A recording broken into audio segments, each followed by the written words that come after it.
कुंज बिहारी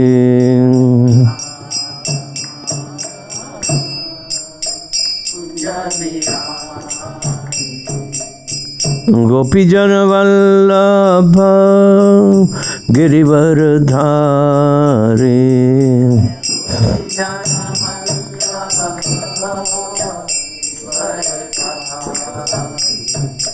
गोपीजन वल्लभ गिरिवर धारी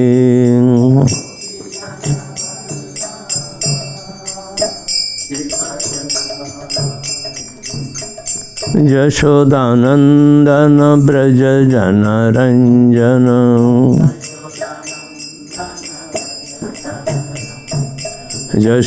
यशोदानंदन ब्रज जन रंजन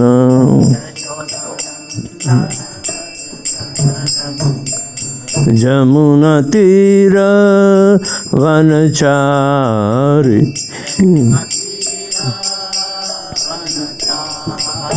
जमुना तीर वनचारी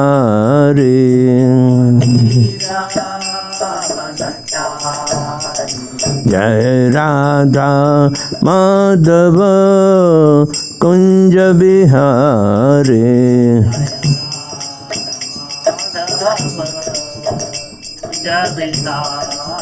जय राधा माधव कुंज बिहारी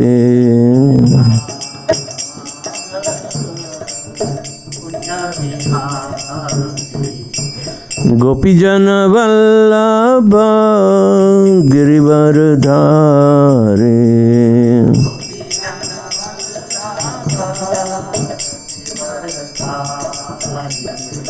गोपीजन वल्लभ गिरिवर धारी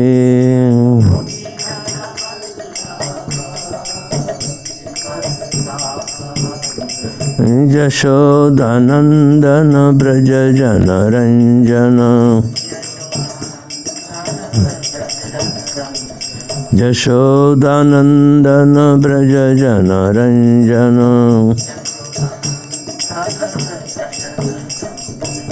जमुना तीर वनचारी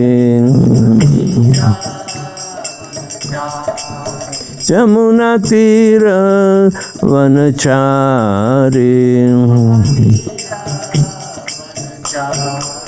जय राधा माधव कुंज बिहारी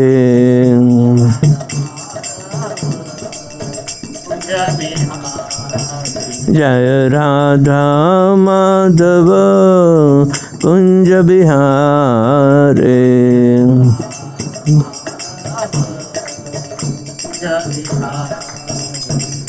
गोपीजन वल्लभ गिरिवर धारी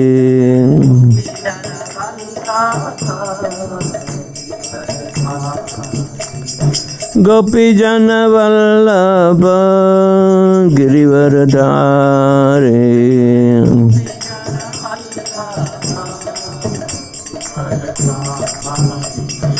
यशोदानंदन ब्रज जन रंजन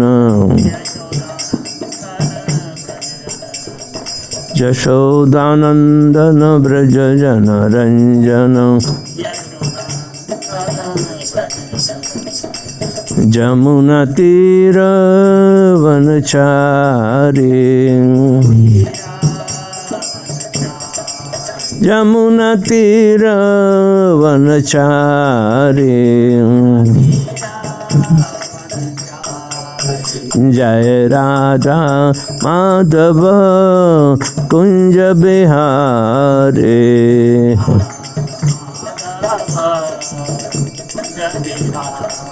जय राधा माधव कुंज बिहारी।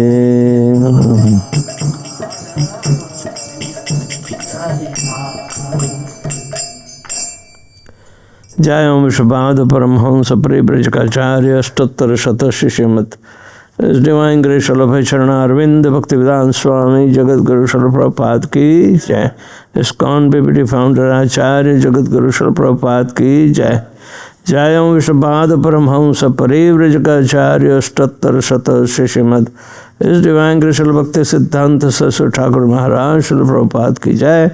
अनंत कोटि वैष्णव वृंद की जय। नमाचार्य श्री हरिदास ठाकुर की जय। प्रेम से कहो से कृष्ण चैतन्य प्रभु नित्यानंद श्री अद्वैत गदाधर शिवासादि गौर भक्त वृंद की जय। श्री श्री राधा कृष्ण गोप गोपीनाथ श्याम कुंड राधा कुंड गिरि गोवर्धन की जय। ब्रज में वृंदावन धाम की जय। नवदीप मायापुर धाम की जय। जगन्नाथपुरी धाम की जय। गंगा माई की जय। जमुना माई की जय। भक्ति देवी की जय। तुलसी महारानी की जय। समावेत भक्त वृंद की जय। निताय गौर प्रेमानंदे। All glories to assembled devotees. All glories to assembled devotees. All glories to assembled devotees. Glories to Shri Shri Guru and Shri Gauranga. Om Namo Bhagavate Vasudevaya. Om Namo Bhagavate Vasudevaya. ओम नमो भगवते वासुदेवाय। आज श्रीमद् भागवतम का 10वां स्कंद अध्याय 4 श्लोक संख्या 2। राजा कंस के अत्याचार।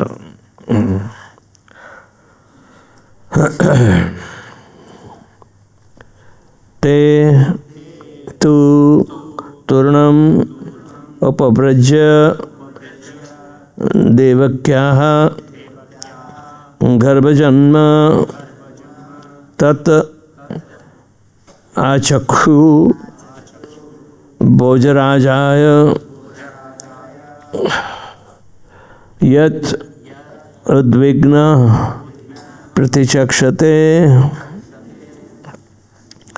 ते तु पुतूर्णम् उपव्रज्य देवक्या गर्भजन्म तत् आचख्यो भोजराजाय यदुग्निद्वः प्रतीक्षते। ते तु तूर्णमुपव्रज्य देवक्या गर्भजन्म तत् आचक्षु भोजराजाय यदुग्निग्नः प्रतीक्षते। ते तु तूर्णमुपव्रज्य देवक्या गर्भजन्म तत्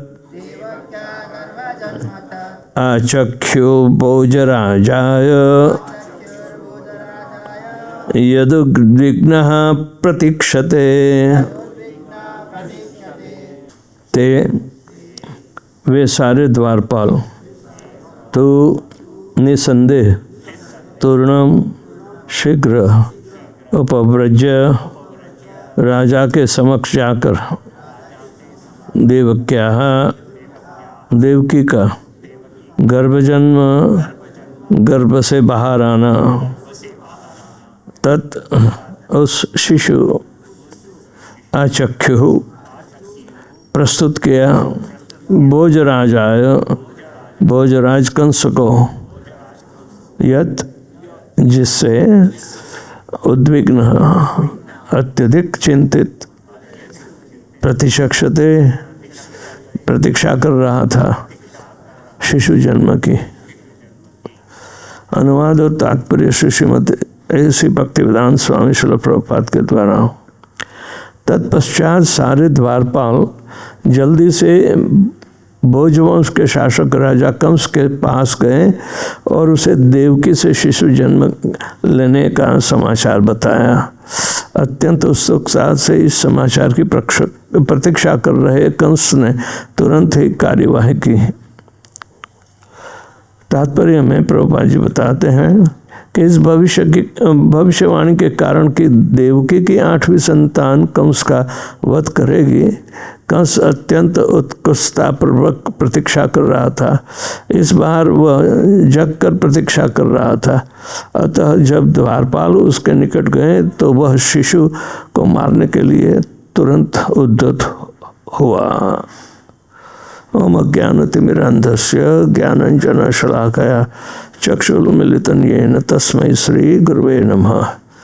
श्री चैतन्य मनोभीष्टं स्थापितं येन भूतले स्वयं रूप कदा मह्यं ददाति स्वपदान्तिकां। वन्दे श्री गुरु प्रतापतमकलं श्री गुरुन् वैष्णवांश्च श्री रूपम साग्र जातम सहगणा रघुनाथान्वितं तं सजीवं साद्वैतं सावधूतं पति कृष्ण चैतन्य देवं श्री राधा कृष्ण पादान् सहगणा ललिता श्री विशाखान्वितांश्च। हे कृष्ण करुणा सिंधु दीन बंधु जगतपते गोपेश गोपिका कांत राधा कांत नमोस्तुते। तप्त कांचन गौरांगी राधे वृंदावनेश्वरी वृषभानुसुते देवी प्रणमामि श्री हरिप्रिये। वाञ्छाकल्पतरुभ्यश्च कृपा सिन्धुभ्यैव च पतितानां पावनेभ्यो वैष्णवेभ्यो नमः। ओं विष्णुपादाय कृष्णपृष्ठाय भूतले श्रीमते भक्तिवेदांत स्वामिनिति नामिने नमस्ते सारस्वते देवे गौरवाणी प्रचारिणे निर्विशेष शून्यवादी पाश्चात्य देशतारिणे। जय श्री कृष्ण चैतन्य प्रभु नित्यानंद श्री अद्वैत गदाधर शिवासादि गौर भक्तवृंद। हरे कृष्णा कृष्णा कृष्णा हरे हरे, हरे राम राम राम हरे हरे। ते तु तूर्णमुपव्रज देवक्या गर्मजन्म सत् आचक्षु भोजराजाय यदुग्विग्नः प्रतीक्षते। तत्पश्चात स्वारी द्वारपाल जल्दी से भोज वंश के शासक राजा कंस के पास गए और उसे देवकी के शिशु जन्म के लेने का समाचार बतलाया। अत्यंत उत्सुकतापूर्वक इस समाचार की प्रतीक्षा कर रहे कंस ने तुरंत ही कार्यवाही की। ये बताया गया कि वसुदेव कृष्ण भगवान को गोकुल यशोदा के पास रखकर वहाँ पैदा हुई योग माया उसको उठाकर देवकी के पास रख दिया और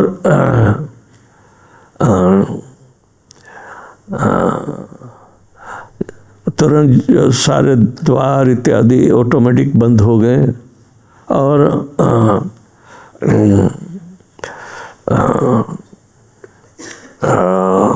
जो द्वारपाल थे वो जग रहे थे, फिर भी उनके दिमाग से कुछ ये आध्यात्मिक जो प्रवृत्ति चालू थी कि योग माया आ गई, दरवाजे भी अपने आप बंद हो गए। तो द्वारपाल जगते हुए इनको पता नहीं चला कि क्या हो रहा है। और जब योग में माया छोटी बच्ची जो पैदा हुई थी उसने आक्रंद किया रोने का, तब वो जगे। यानी कि एक आध्यात्मिक प्रवृत्ति चल रही है और दूसरी तरफ भौतिकता जाग रही है। तो दोनों भगवान की माया का प्रभाव है। एक प्रभाव है भगवान की अंतरंग शक्ति जो योग माया कहलाती है, उसका प्रभाव है। दूसरी तरफ कंस और उसके जो ये द्वारपाल हैं, इनको भौतिक रूप से बच्चे का आक्रंद जन्म लेते आक्रंद होता है, तो वो सुनाई दिया। तो दोनों माया में क्या अंतर है? एक भगवान की आत्मा माया है, दूसरी बहिरंग माया है। ज़्यादातर देहात्म भानी बहिरंग माया के प्रभाव में होते हैं, और भगवान के अंतरंग भक्त जो होते हैं वो भगवान की योग माया के प्रभाव में होते हैं। माया यानी शक्ति, जो शक्ति का हम अनुभव कर सकते हैं लेकिन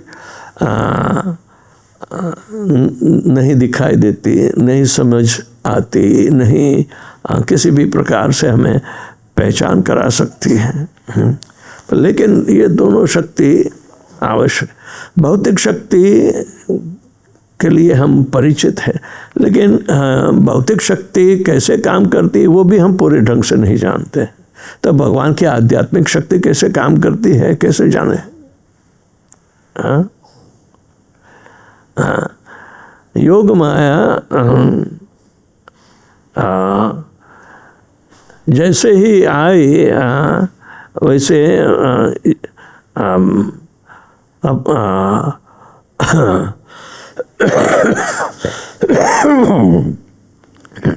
वसुदेव ने जो अपने हाथों में जंजीर थी वो तुरंत उसके पास गए, बंध गई। कौन बांधने वाला था, कौन छोड़ने वाला था? तो वहाँ का जो परिचय है वो आध्यात्मिक शक्ति अंतरंग माया का परिचय है। जब अंतरंग माया ने रोकर जगाया तब वो द्वारपाल जागे और यंस कंस को बता रहे हैं कि देखो बच्चा पैदा हुआ है। तो कंस भी अपने ये 8वें संतान की प्रतीक्षा कर रहा है। तो वो उद्विग्न मानस, क्योंकि ये इसका काल बनेगा। काल के साथ कैसे टक्कर लेनी है, हम बहुत सारे प्रयत्न करते हैं, हॉस्पिटल जाते हैं, सब कुछ काल के साथ ही टक्कर है ना। जन्म मृत्यु जरा व्याधि दुख दोषानुदर्शनम। ये 4 भौतिकता के जो प्रश्न है वही तो सता रहे हैं हमें, और हम जिसको इसके साथ हम टक्कर लेने के हमेशा सजाग रहते हैं, या हम बीमार न हो, हम कुछ भी न हो, हमें कुछ कोई नहीं कर सकता, ऐसे सारी सुरक्षा के साधन जुटवाते रहते, वो बहिरंग माया का परिचय है।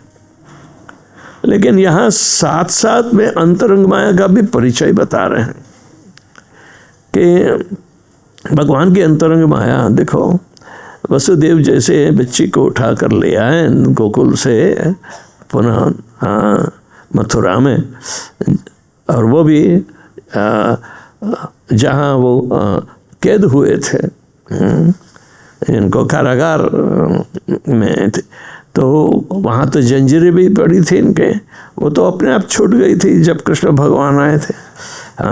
दरवाजे भी अपने आप खुल गए थे। और यमुना का ही तो मार्ग था, तो यमुना भी अपने आप में से हट के भगवान को रास्ता दे रही है। बारिश भी पड़ रही थी तो शेषनाग भगवान के रक्षा कर रहे थे। ये सब अंतरंग माया, जहाँ भगवान है तहाँ ये भौतिक माया का अधिकार नहीं होता। ये भगवान की अंतरंग शक्ति जहाँ योग माया, योग माया जब रोती है तब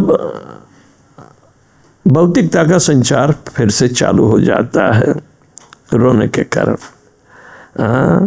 द्वारपाल जग रहे हैं, कंस को बता रहे हैं, और कंस भी इतना उद्विग्न था भौतिकता में, तो वो सोचने लगा कि अभी मेरा काल आ गया है, चलो मैं कैसे इससे निपटूं, काल को ही मैं ख़त्म कर दूं। तो सारी योजना इत्यादि करता रहा। बहिरंग माया का प्रभाव है। इसमें इतना अंधा हो जाता है कि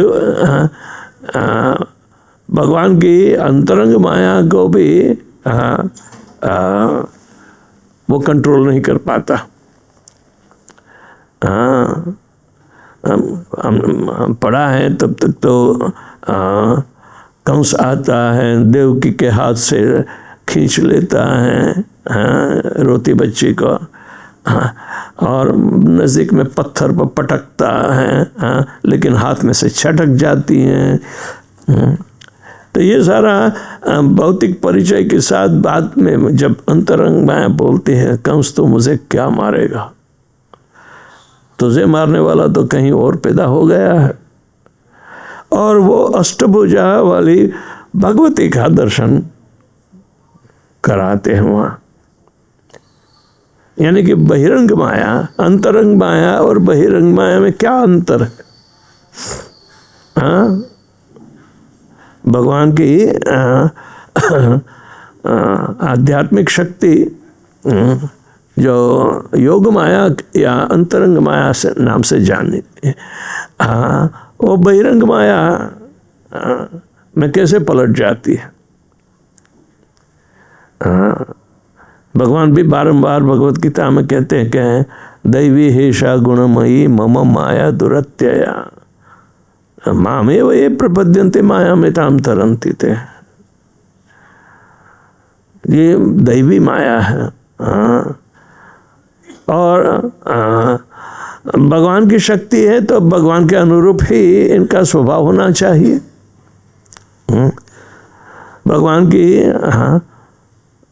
हर एक शक्ति, 3 शक्तियां बताई हैं जो आध्यात्मिक हैं, वो सांदिनी, सांबित और लादिनी शक्ति।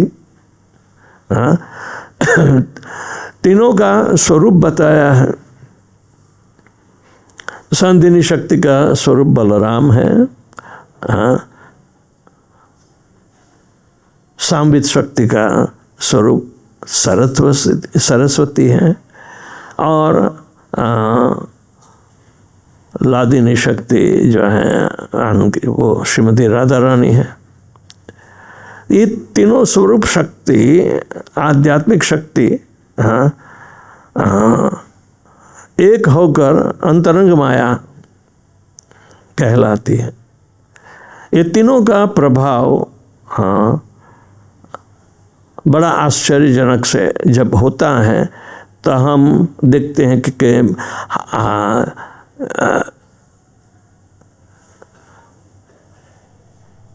अपने वसुदेव के हाथ में जंजीर इत्यादि अपने आप छूट जाती है। भगवान सामने चतुर्भुज नारायण के रूप में खड़े हो जाते हैं, और दोनों वसुदेव और देवकी के साथ भगवान का वार्तालाप शुरू होता है। देवकी कहती हैं कि मैंने तो मैं आपको तो जानती हूँ, लेकिन हमने आपको कहाँ बेटे की तरह बुलाया है।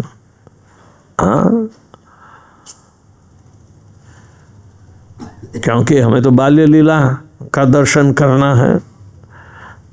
तो दोनों बीच आध्यात्मिक संवाद होता है। ये अंतरंग माया का प्रकार है। उसमें ये बताते हैं कि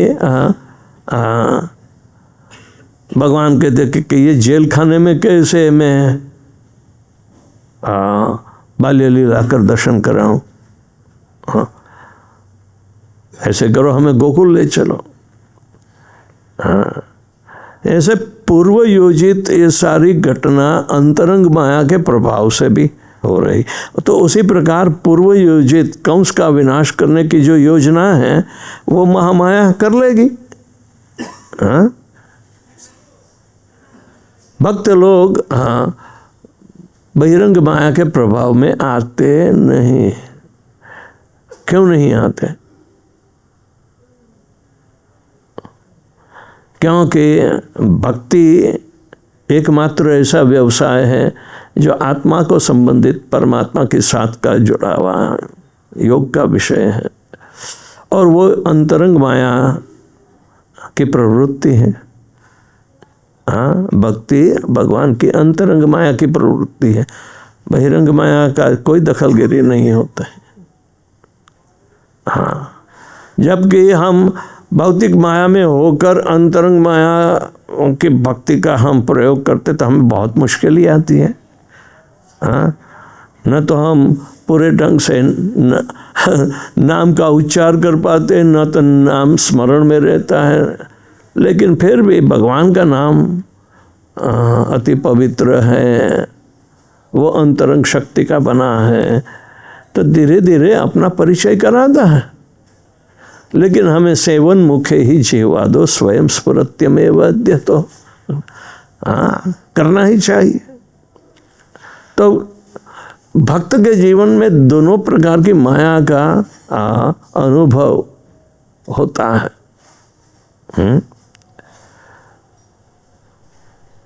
अंतरंग माया से बहिरंग माया इसी तरह जब प्रकट होती है तो वो जो समय है वो विनाश का है। अंतरंग माया में जो रहना चाहता है वो अनंत जीवन का सारा प्रयोजन प्राप्त होता है। जबकि बहिरंग माया के संपर्क में जब कंस आता है तो समझो विनाश अवश्यंभावी है, निश्चित है। तो ये दोनों माया के बारे में भक्त को पूर्ण रूप से जानकारी होनी चाहिए।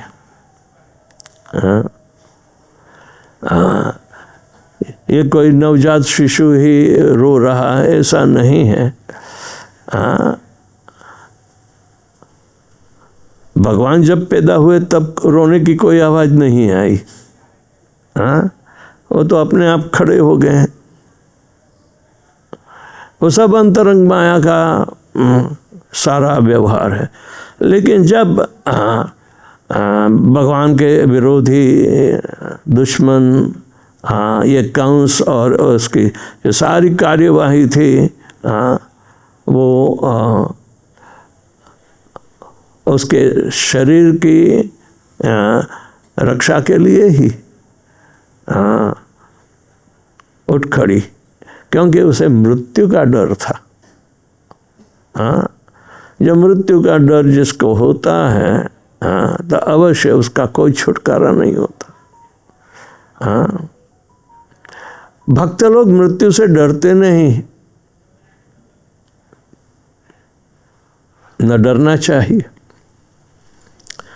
क्योंकि जब भक्ति की पराकाष्ठा आती है तब हम भगवान में ओतप्रोत होते हैं। यानी कि भगवान की अंतरंग माया में जब रहते हैं तो अंतरंग माया में रहने वाले भक्त का कभी विनाश होता नहीं।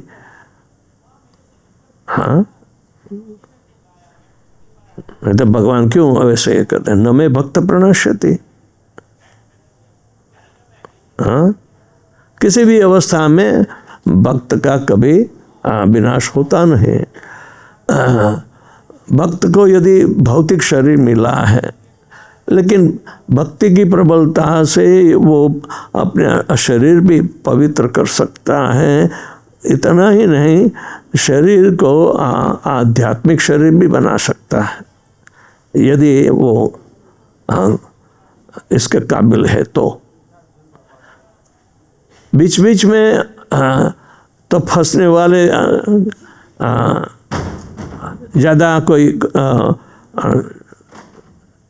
न तो समझ पाते हैं, न तो कोई अनुभव कर पाते हैं कि ये अध्यात्म क्या है। लेकिन सबकी जानकारी होने के बावजूद हम ये आध्यात्मिक विज्ञान पद्धति सर न समझें। वही श्रील प्रभुपाद जी ने भगवद गीता के माध्यम में यथावत लिखकर भगवान का जो आध्यात्मिक परिचय करा है उसके द्वारा आत्मा का परिचय हमें प्राप्त होता है। आत्मा इनका अंश है, इनके स्वभाव वाली है, तो भगवान अपना स्वभाव बताएंगे तभी तो आत्मा का स्वभाव क्या होना चाहिए तब पता चलेगा। है ना। तो भगवान की अंतरंग शक्ति और बहिरंग शक्ति, भगवान कहते हैं कि बहिरंग शक्ति मेरी ही शक्ति है लेकिन मैं उसमें नहीं हूं। हाँ, और जो जीव बहिरंग शक्ति में आना चाहता था उसको ही प्रवेश मिलता है। जब भगवान आते हैं तो अंतरंग शक्ति के प्रभाव से वो बहिरंग शक्ति में होते हुए भी इनको बहिरंग शक्ति छू नहीं सकती। जहाँ कृष्ण तहाँ नहीं माया अधिकार। हाँ, तो ये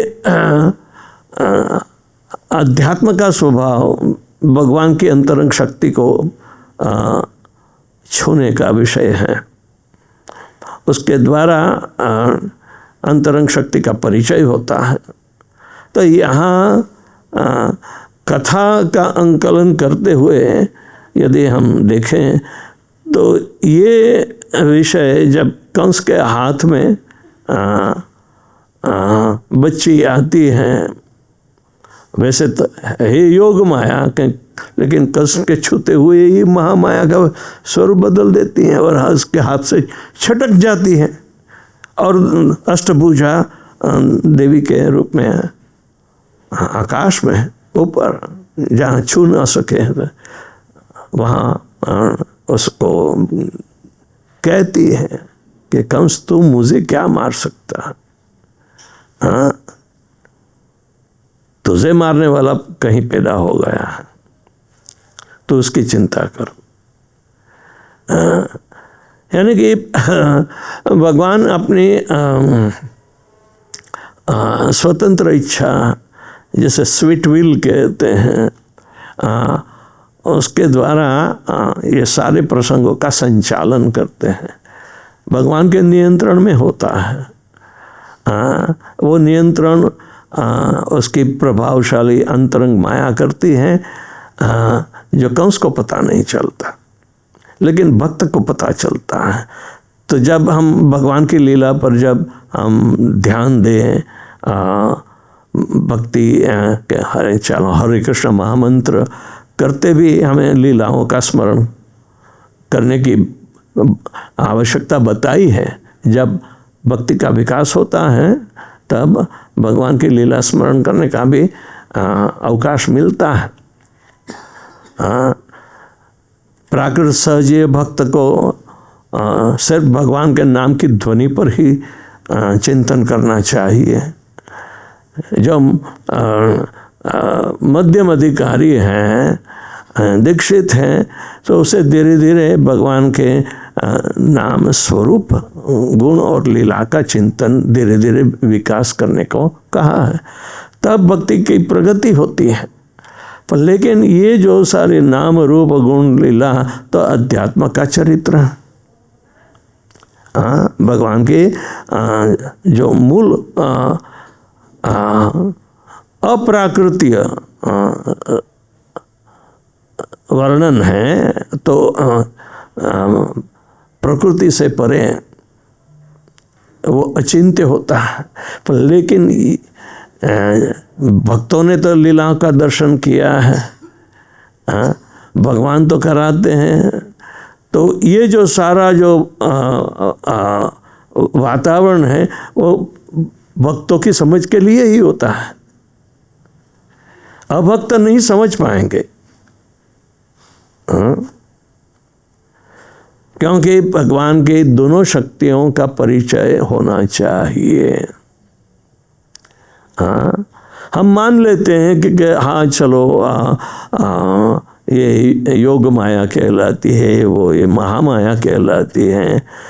लेकिन हमारा जीवन का व्यवहार तो सारा भौतिक रहता है, आध्यात्मिक कितना। तो भौतिक शरीर द्वारा आध्यात्मिक प्रवृत्ति कराने का जो प्रयत्न है, जिसे हम भगवान की सेवा कहते हैं कि सेवन मुखे ही जीवादो तो स्वयं स्फुरत्यम एव अद्य क्यों कहा है। ये भगवान की अंतरंग शक्ति का परिचय भगवान की सेवा द्वारा हमारी इंद्रियों को कराने का ये विषय है, जिसे हम भक्ति कहते हैं। ऋषिकेन ऋषिकेशम सेवन भक्ति रुच्यते। इंद्रियों द्वारा इंद्रियों के स्वामी की सेवा करने को ही तो भक्ति कहते। तो इंद्रियां तो जड़ बनी हैं, आज तक उसने अनुभव किया है सिर्फ इंद्रिय तृप्ति के विषयों का ही, तो उसे भगवान की अंतरंग शक्ति का परिचय ना। सेवा की भावना से आप भगवान का नाम जीभ द्वारा, श्रवण द्वारा, स्मरण द्वारा और भगवान के नाम के प्रति नाम का वितरण इत्यादि जो सारी प्रवृत्ति प्रभुपाद जी ने बताई है, तो सिर्फ कीर्तन नहीं, संकीर्तन और जिसमें पुस्तक वितरण इत्यादि सब कुछ जो आ जाता है वो भगवान की सेवा, भगवान के अंतरंग शक्ति की सेवा बताई गई है। और उससे जो बदलाव आ रहा है तो हम भौतिकता से भी देख सकते हैं कि भगवत गीता और श्रील प्रभुपाद की भगवत गीता जो मैराथन समय चल रहा है, इसीलिए बोलते हैं कि इतनी ज़्यादा मात्रा में इसका वितरण किया जाता है कि कोई भी अछूत नहीं रहना चाहिए भगवत गीता से, क्योंकि भगवान की अंतरंग शक्ति का परिचय कराने वाली ये पुस्तक है जो भगवान के स्वयं मुख से कहा।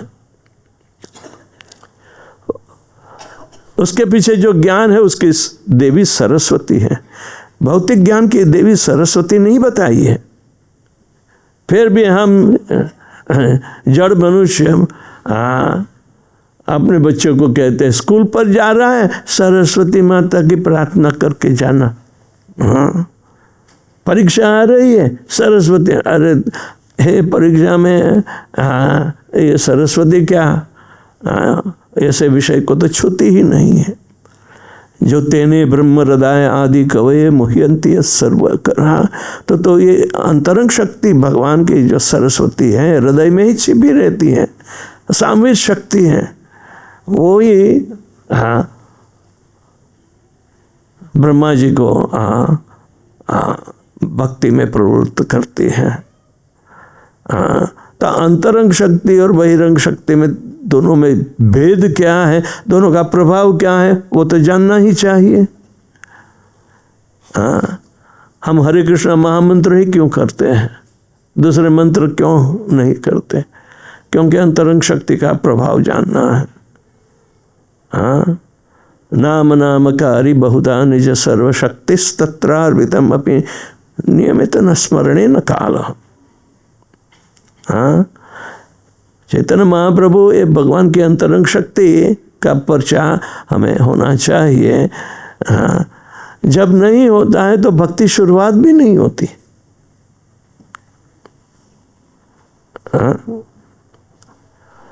तो ये जो यहाँ कंस का जो सारा व्यवहार, वहाँ से भौतिक प्रकृति कैसे इसको मात करती है, इसका सर्वनाश कैसे करती है। कृष्ण भगवान आते हैं, लेकिन कृष्ण भगवान को भगवान के स्वरूप में कंस नहीं देख पाता, न तो चाणूर और मुष्टिक देख पाते हैं। एक सामान्य लड़के की तरह देखते हैं, सामान्य, थोड़ा सुंदर दिखाई देता है, इतना ही।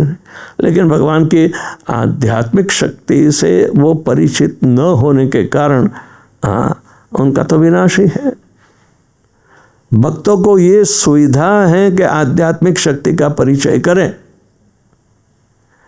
पर भगवान के नाम में सारी शक्ति भरी है। उसके द्वारा हमें भगवान की लीलाएं समझ में आएगी।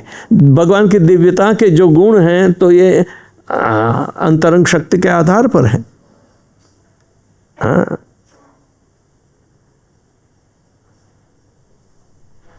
भगवान के 3 गुण क्या बताए हैं? ईश्वरः परमः कृष्ण सत चित आनंद विग्रह। विग्रह यानी शरीर, हाँ, सत, चित और आनंद 3 गुण हैं। हाँ, वो परम क्यों है, सर्वश्रेष्ठ क्यों है? क्योंकि ये शरीर का विनाश नहीं होता, ये काम चलाव नहीं है, हमेशा रहता है। और इनके गुण और इनकी जो सारी कलापें हैं, लीलाएं, वो 3 गुण के आधार पर ही है। इनका शरीर का जो सारा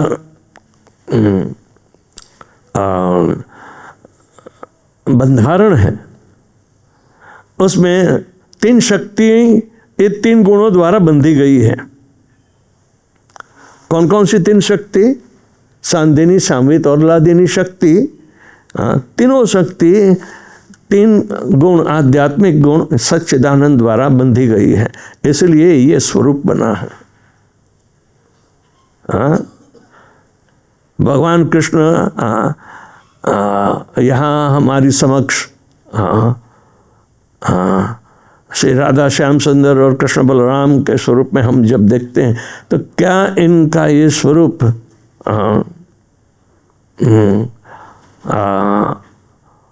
भौतिक है?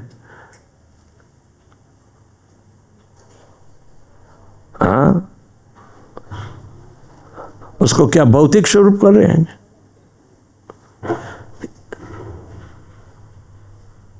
जो नास्तिक होते हैं उनको भौतिक दिखाई देता है, जो भगवान की सेवा में रचे पचे हैं उनको भौतिक नहीं दिखाई देता, वो आध्यात्मिक स्वरूप के।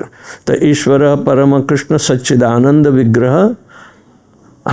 और ये जो विग्रह यानी कि इतना संवेदनशील शक्ति वाला, जो अपने आध्यात्मिक संवेदनाओं का आपले कर सकती है, आदान प्रदान कर सकती है, ये विग्रह सेवा, ये मूर्ति सेवा। हम लोग मूर्ति पूजक नहीं है। मूर्ति એટલે मृत्यु मट्टी मृत तत्वों से बना हुआ, ये शरीर मृत तत्व से बना है, इसलिए आध्यात्मिक नहीं कहलाएगा। लेकिन भक्ति के प्रभाव से उसको आध्यात्मिक बनाने की आवश्यकता होती है, वो भगवान की अंतरंग शक्ति है। तो अपने भक्त के जीवन में हमेशा यही एकमात्र विकास के लिए सावधान किया जाता है, और उसमें भी इतनी सावधानी रखनी होती है, नहीं तो बहुजन्म यदि करे श्रवण कीर्तन तब तन पाए कृष्ण पदे प्रेम धम। आध्यात्मिक शक्ति का कोई परिचय नहीं होगा। हाँ, ये अपराध जो अज्ञानता ही प्रदर्शित करता है। तो भगवान की भक्ति में हमें अज्ञानता दूर करने के लिए एकमात्र ऐसा उपाय श्रील प्रभुपाद जी ने सारे विश्व में फैलाया, जो जाने या न जाने, इसके लिए कोई अपवाद भी नहीं रखना चाहिए। लेकिन ये सब पर एक सरीखा काम करता है जो आध्यात्मिक, क्योंकि जीव आध्यात्मिक है। जहाँ जहाँ जीव है वहाँ ये विषय हमेशा के लिए बना रहता है। अभी जीव की हत्या करोगे, कंस बनोगे, तो कैसे अध्यात्म में प्रवेश पर हो सकेगा? बिल्कुल नहीं। तो ये सारी चीज़ें हमें यहाँ एक साथ उपस्थित हुई हैं, भौतिक शक्ति, आध्यात्मिक शक्ति। हाँ, अभी तक कारागार में जो जो शक्ति का परिचय हुआ है, भगवान जन्म भी ले लिया है, वो तो आध्यात्मिक शक्ति का परिचय है। लेकिन अभी भौतिक शक्ति का परिचय कंस कराना चाहता है। तो भक्त लोग आध्यात्मिक शक्ति के परिचय में ही रहें, इसी तरह ये सारी व्यवस्था की गई है। तो किसी को कोई प्रश्न है? हरे कृष्ण। धन्यवाद महाराज। लेक्चर तो बहुत अच्छा था, पूरा ध्यान से सुन नहीं पाया। भौतिक शक्ति में ये शरीर है, देह है, और मेरा जो आत्मा है यानी मैं हूँ, मैं आध्यात्मिक शक्ति के अंतर्गत हूँ। तो भक्ति की प्रक्रिया के द्वारा ये जो मन बुद्धि जो भौतिक शक्ति के अंतर्गत हैं, इन्हीं को भगवान की सेवा में लगाना है। और क्या ये भौतिक पदार्थ से बने, भौतिक शक्ति से बने ये शरीर मन भगवान की सेवा में लग जाएंगे? भगवान की शक्ति है, लेकिन उसका दो विभाग कैसे पड़ता है? देखने वाले की नज़र में अंतर होता है, तभी तो दो विभाग पड़े हैं ना। भगवान के स्वभाव के अनुसार भगवान की शक्ति भगवान की इच्छा से अपने आप क्यों काम करती है,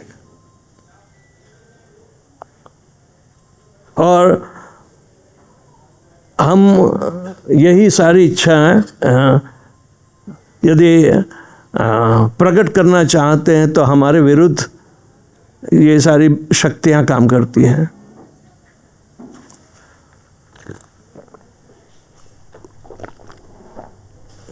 कहने का मतलब है शक्ति का स्वरूप एक है, लेकिन नजरिया अलग है।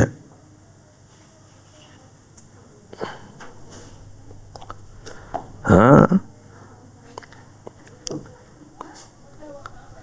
ब्रह्म जैसे शास्त्र में दोनों आध्यात्मिक और भौतिक शक्ति का संचय को ब्रह्म कहते हैं।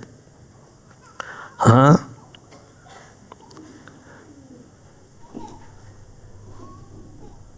जो व्यक्ति अपनी इच्छा पूर्ण करने के लिए उससे जो शक्ति प्राप्त हुई है, वो अपनी इच्छा उसको अंदर डालता है और अपने हेतु के लिए ही वो उपयोग करना चाहता है ब्रह्म की शक्ति।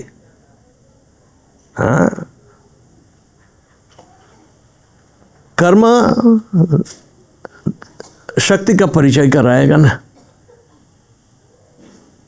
लेकिन ये कर्म प्रकृति जो कर्म करती है उसके विरुद्ध का है।